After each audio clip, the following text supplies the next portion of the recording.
you know, good win for State. They got a really good team.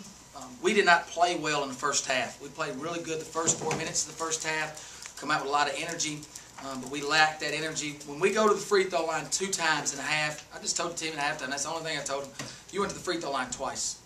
It's not acceptable for us. We've got to get to the line. We're a team that drives the basketball. We're a team that plays with our athletes out on the floor and our athletes inside, where they get into the rim and get fouls called and get to the line because we're aggressive.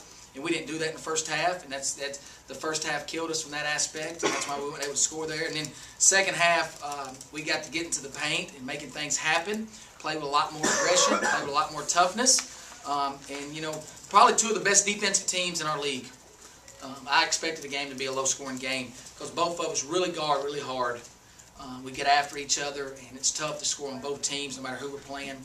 And, you know, we didn't score enough there in the first half to get us right, but had a good chance there in the second half. We could get a stop here and got beat on some 50-50 balls. But real proud of my basketball team for the season we've had.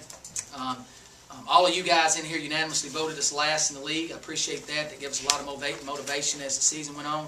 And all the coaches in this league voted us last in the league. But we knew what we had in our gym every single day. And we knew we had a good basketball team. We knew we were young and inexperienced. But we were growing. And to finish in the top half of the league after being voted last, not a bad season for Ole Miss. And we'll build on that and move forward. Coach, do you think you've done enough to make the NCAAs? No. I think 7 and... Well, do I need to get on my rant? I can get on my rant. If this team ain't in the NCAA... There's going to be teams in the NCAA tournament that's going to get in that we could beat by 15 or 20 points. There's a team in our league that they're saying is in that we beat by 16. How is that? We're 7 and 9 in league. Obviously, we played State twice, we played LSU twice, we played Kentucky twice. We didn't get the option of playing some of these other teams that maybe are not as good as other teams twice. But you got teams in our league that are probably going to get in that have weaker schedules. It's all about the schedule in this league, and I'm going to keep preaching that over and over and over. Kentucky is going to finish 5th or 6th, 7th in the league, whatever. They're going to fit 6th in the league. They had Ole Miss twice, South Carolina twice, and Tennessee twice. You wonder why they're going to be 7th or 6th? It's a schedule. It's luck of the draw. And we had a tough schedule. Next year we get South Carolina, A&M, and Mississippi State twice. Wow. So we're going to battle again. So 7 and 9 in this league, yes, I think we should be in the tournament. But the way it's where we're at with women's basketball is kind of where we're at with football. We're going to sit behind computers and look at RPIs and all that instead of really going out and watching teams play and say, Ole Miss is pretty darn good. I guarantee if you ask Vic Schaefer, I bet you he would tell you that Ole Miss is as good as some of the teams that's going to be in the tournament. And, you know, that's just the way it is. But we're going to study these RPIs, and we're going to say that Ole Miss has a 90 RPI. Why do we have a 90 RPI? It's my fault. We played a weaker schedule in non-conference. Same way Vic did. We have young players. If we go out here and play the #1 schedule in the country, it beats my young players down. They don't have any confidence, and we're not sitting here talking. But we had to get some confidence in them. We can't control that Utah had injuries. We went out to Pac-12 and played a Utah team that's picked the 7th or 8th in their league, but they had 4 starters get hurt throughout the year, and they finished, I think, 11th in their league. Can't control that. If they don't get hurt, then Utah's a great win. We can't control that Nevada Reno's picked in the top 2 or 3 in the Mountain West. We go to their court and beat them with a full roster. But then they get 3 kids hurt, and now they struggle in the Mountain West. Georgia. We beat Georgia with Jacoby Barbie. With their full roster. We beat Georgia when they were 15th in the country. Same way that State did. Same way State did.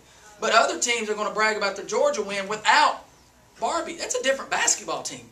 Georgia's a totally different team. But we beat them with them. Sorry I had to rant, guys. But do I think we should be in? Yes. Do I think we will be in? No. But I will tell you this. We're going to be the 7 or the 8 seed in the SEC tournament. The 7 or 8 seed. We're going to the tournament to upset somebody. We're going to win the first round. We're going to determine who we're playing. We're going to go out there and battle them. And then we're going to get South Carolina or Tennessee in the second round. And we're going to fight. Because we know if we can win that, then maybe we can in. Questions for the players? Sorry, guys, about that. I had to get my rant on. Can you talk about the first half and the struggles that you guys had to keep control of the ball and to convert? Because you had some shots that were right there at the rim. Oh, yeah. Just my shot wasn't really falling for me today. That was kind of a struggle for me in the first half because I know when I make easy buckets, it gets my team going. Once I have a lot of energy, my team has a lot of energy. And I felt like the first half, that's what we were lacking. Missed some open shots. Turnovers killed us too in the first half.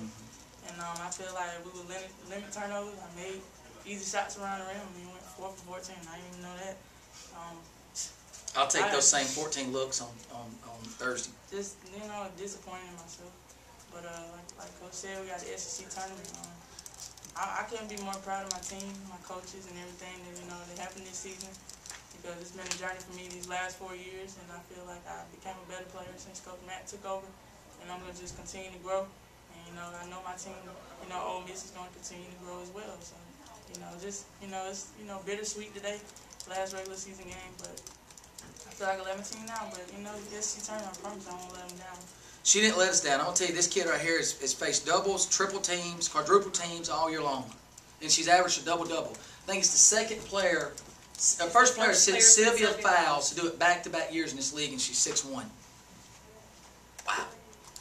Gracie, you didn't get a lot of your three-point looks in the second half. What were they doing? How were they? Denying me the ball.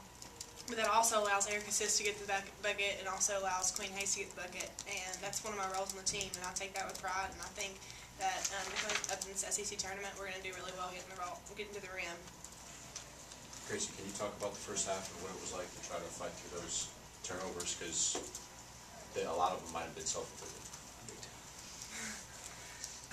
That's how basketball is. It's a game of runs, and we've just got to be smarter with basketball. And I think that we're going to do that as a team coming this tournament. Anything else for the players?